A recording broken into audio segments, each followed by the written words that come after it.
So Cybernetic Revolution is widely considered to be the second installment in the Yu-Gi-Oh! GX sets, and it features none other than the iconic Zane Truesdale and his Cyber Dragons. This set includes Cyber Dragon, Cyber Twin, Cyber End, Power Bond, pretty much the whole roster that he used in Season 1 of Yu-Gi-Oh! GX. And not only that, because of the release of the Cyber Dragon, this set pretty much sealed TLM to be the last set to be included in what's now known as GOAT format. This is probably the most iconic and most remembered format by most people, and the main reason was because Cyber Dragon was so damn busted when it first came out. It was the definition of power creep, but even as of today, it still leads the charge as one of the most iconic archetypes, right behind the Blue Eyes White Dragon as well as the Dark Magician. So this video will be the ultimate collector's guide on Cybernetic Revolution. We'll be going over the hobby, the retail ultimate rares, pull ratios, what's the most expensive, what's the chase, all of that. And then at the end of the video, we'll be topping it off with a massive hobby booster box opening that's valued over $2,500. So without further ado, let's get into it.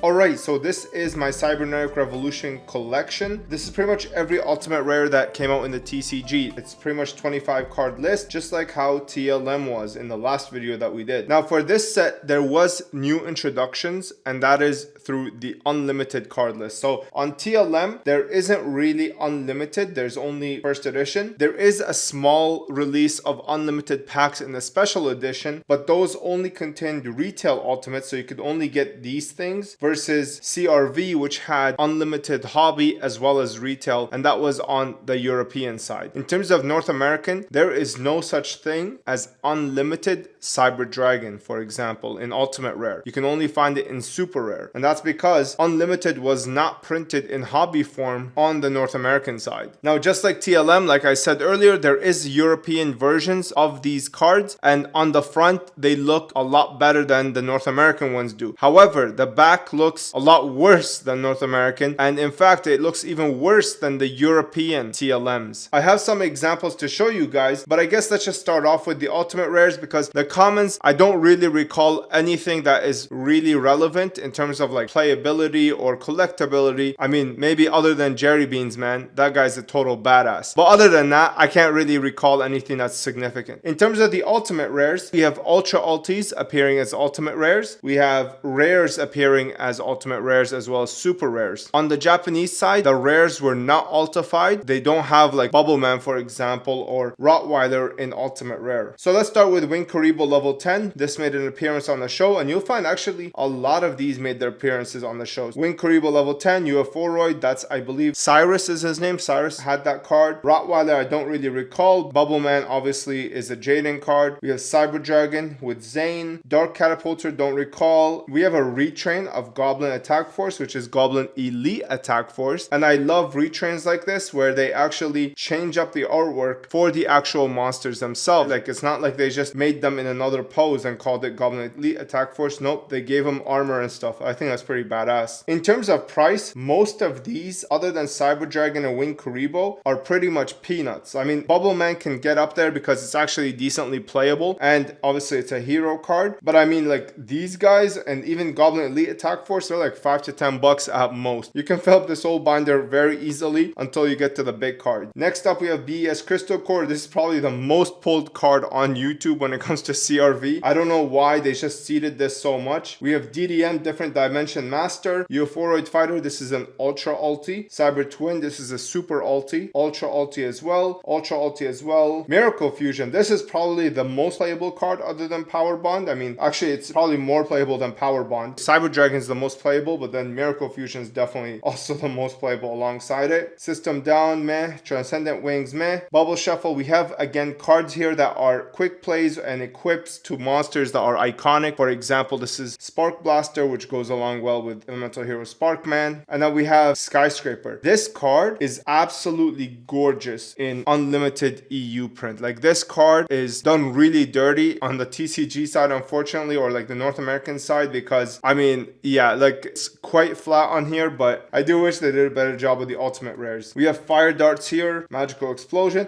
and you can see, by the way, like, they have the effect monsters, the fusion monsters, the magic cards, and then the trap cards, and this goes for pretty much every every set, right? Like we have Effect again, Ritual first, and then Fusion, Magic, and then Trap cards. This is Dimension Wall. This is actually another playable card in my opinion. The thing about this one is obviously you can see it's unlimited. This is where I would put the first edition if I had one. If you take a look at this, you'll see that the texture pattern is a lot more complex than what you see on these guys. However, this is North American, but it's like considered enhanced North American. You have the nice card quality that North American cards have, while at the same time you have a really nice foil pattern. However, this only applies to retail ones because this is unlimited, and these enhanced cards come out of the next generation blisters. If you take a look at this Bubble Man, this Bubble Man comes out of the next generation. This is a North American card. Take a look at this hollow foil effect. I mean, it's actually incredible how good it looks. Check this out. Look at that. This is absolutely way more superb than something like this Bubble Man here. Like, just compare the two and you'll see what I'm talking about. This one is quite flat compared to this. It's night and day, right? Yeah, this is something that you do have to kind of like trying to get the best looking cards. You will have to go with EU or Asian English. I personally like North American cards. This is what I grew up with. It's the most nostalgic to me, so I just stick with this. However, EU is definitely deserving of the title of best looking for the TCG. Asian English is the best combination obviously for all of these, because not only do you get every single card in Ultimate Rare, if you go on the Japanese side, you're only getting the hobby ultis, but you'd be getting the rares as well on the Asian English side, and then you get the amazing Japanese card quality, and you get full texture that's probably better than the EU prints of these cards. So yeah, that was a Bubble Man that was North American and unlimited enhanced. This is an example of a Cyber Twin. This is a European copy, of course, because again, these cards do not come in unlimited. Check out the hollow foil on this. I mean, it's pretty remarkable. Look at the texture. These are incredibly good looking cards. The problem is, again, like even if I flip it on the back, like check out this back right here. Like, I mean, you'll see whitening all over. I'm not sure how anybody can accept this if you're a condition freak like I am. Some people do, so it is what it is. I mean, I would rather have a lesser front and a cleaner back than something like this and a nicer front. That's just me though. I understand the argument both ways. One other thing that I want to touch on with this set is the difference in rarity pulls. With this set, and unlike TLM, they actually short printed the Ultra Ultis specifically, as well as some Super Ultis. So Skyscraper, for example, or UFOroid Fighter, Cybernetic Magician, these are all hobby ultimate rares. However, if you watch openings on YouTube, 99% of the openings are pretty much this card, this card, this card, and this card. The reason is because pretty much every significant card was short printed. The proof for this is actually this uncut sheet that I'm throwing up on screen right now. If you take a look at this uncut sheet, there's 5 columns and 6 rows, which makes up 30 ultimate rares. In a booster box, you usually get 2 ultimate rares. Understanding this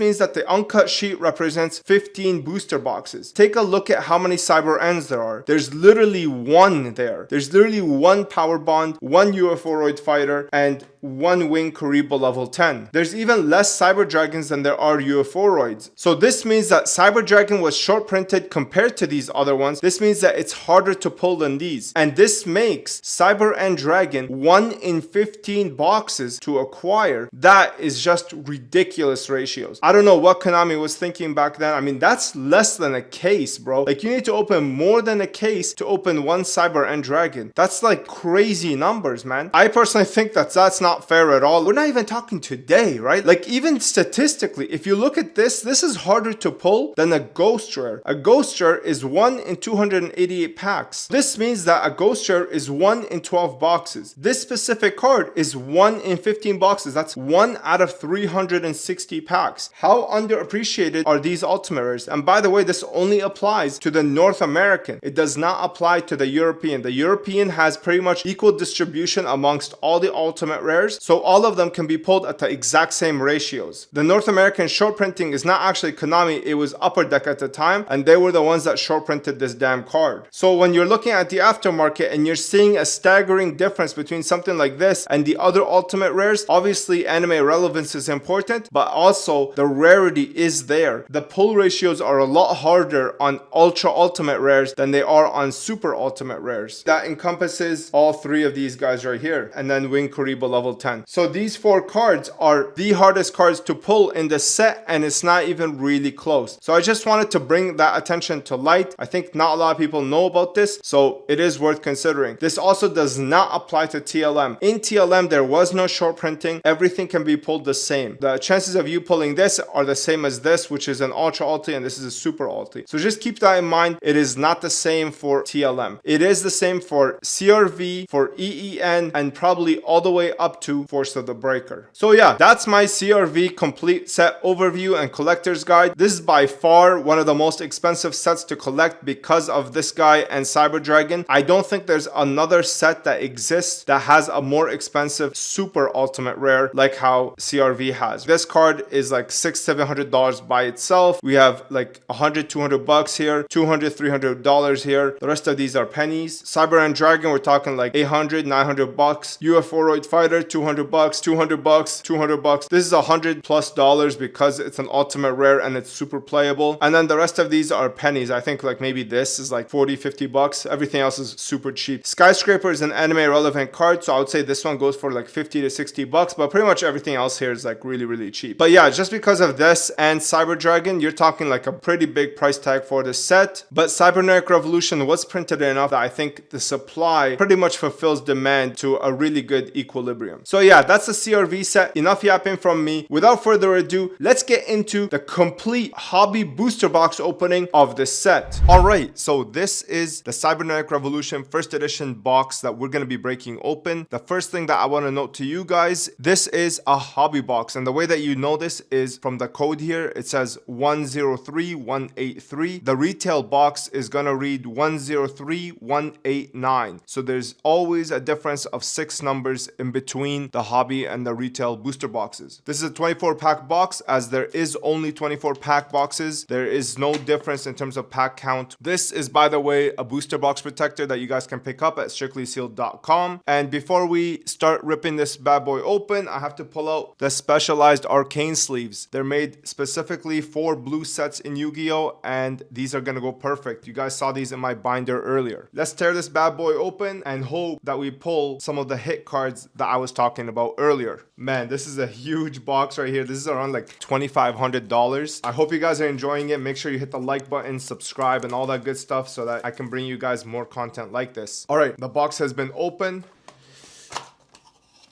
Here it is. The thing about these boxes is that they are technically mappable. And what I mean by this is whatever holo we pull on the right side, whether it's the third one down or the fourth one down or whatever, on the left side, you're gonna find the ultimate rare exists on the same slot. So like I said, if we pull the ultimate rare from the 5th pack down, on the left side, it's gonna be the 5th pack down as well. And I'm gonna prove that in this opening. We're gonna be ripping up the whole thing anyway, because why not, for the content. We're gonna start at the top pack. I'm not gonna scramble them so that you guys can see what I'm talking about with the mapping thing. So we have Gyroid, Psychroid, Protective Soul Aelin, Desk Croaking, Rising Energy is the rare, Spiritual Water, Drillroid. Not gonna go too much into the commons. This is a small set. It's 60 cards only, with the holos making up 25 of them. I don't want to focus too much on the commons, but I am gonna give you guys, there's the rare.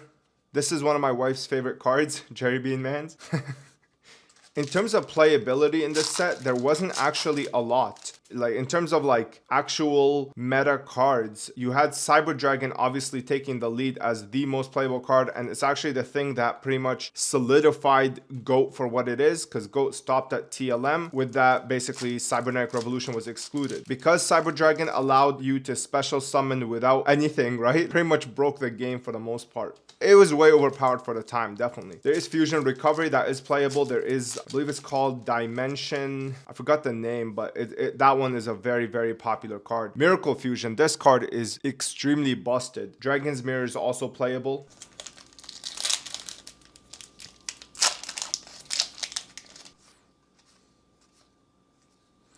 Elemental Hero Bubble Man. So this is pullable as an ultimate rare. However, it is a rare originally. So this means that the ultimate rare only exists in retail booster boxes, and it's impossible to pull the ultimate rare from this box here. And what's weird is that we haven't seen any other holos. I mean, I think this is a holo right here. All right, what are we looking at here? 1200 UFO. This is the first super rare. This is what we don't want to see in ultimate rare, okay? This one and Cybernetic Magician and Goblin Elite Attack Force are the most common ultimate rares that you will pull from this box. Yeah, I really don't want to see those.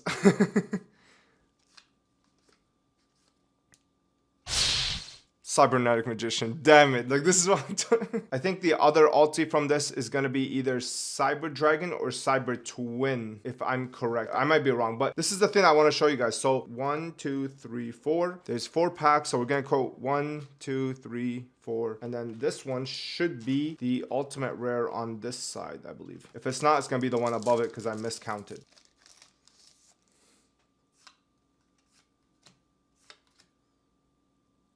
What is it?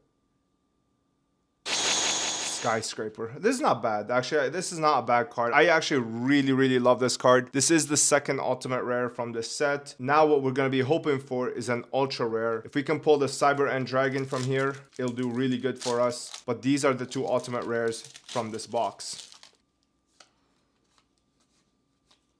Dark Catapulter. Oh, actually, let me sleeve up the ultis real quick. Again, if you want to pick up arcane sleeves, you can do it at strictlysealed.com. I have both Yu-Gi-Oh! And Pokemon size. Look at that. Matches the pack art perfectly. Beautiful. There's a Skyscraper and then the Cybernetic Magician.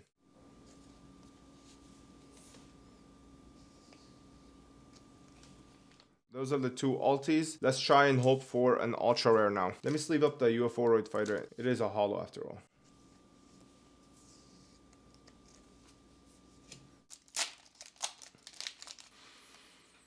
Doitsu, Death Croaking, Mechanical Hound, Spark Blaster.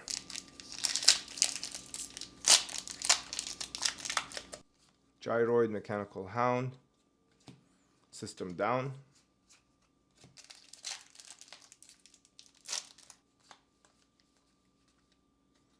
Magical Explosion. I really love when they use older monsters in sort of like action form like this. Obviously, this is Old Vindictive Magician here, but I love that they're using him in this card like this. I just think it's so badass when they do stuff like this. BS Crystal Core. Damn. So that's the other super rare. I believe we should be due for an ultra rare or at least one more super rare.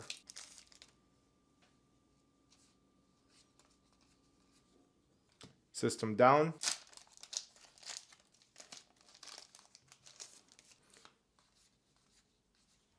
Magical Explosion again.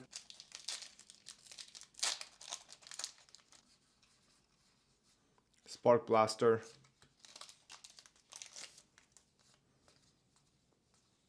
Bubble Shuffle.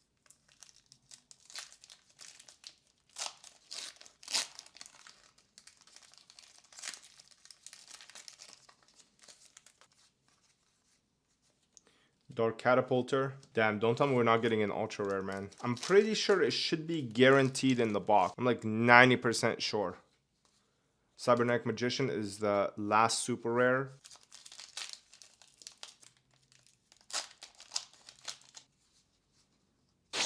Oh, there's the ultra rare. Wing Karibo level 10. This is not the worst ultra rare. Obviously, we want the Cyber End Dragon, but it's definitely better than like UFO Fighter. That's for sure. That's the last holo I believe we're gonna pull from this box, but we're gonna open those last 3 packs anyway.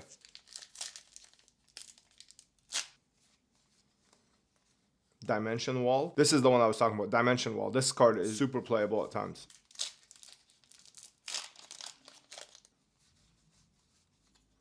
Transcendent Wings.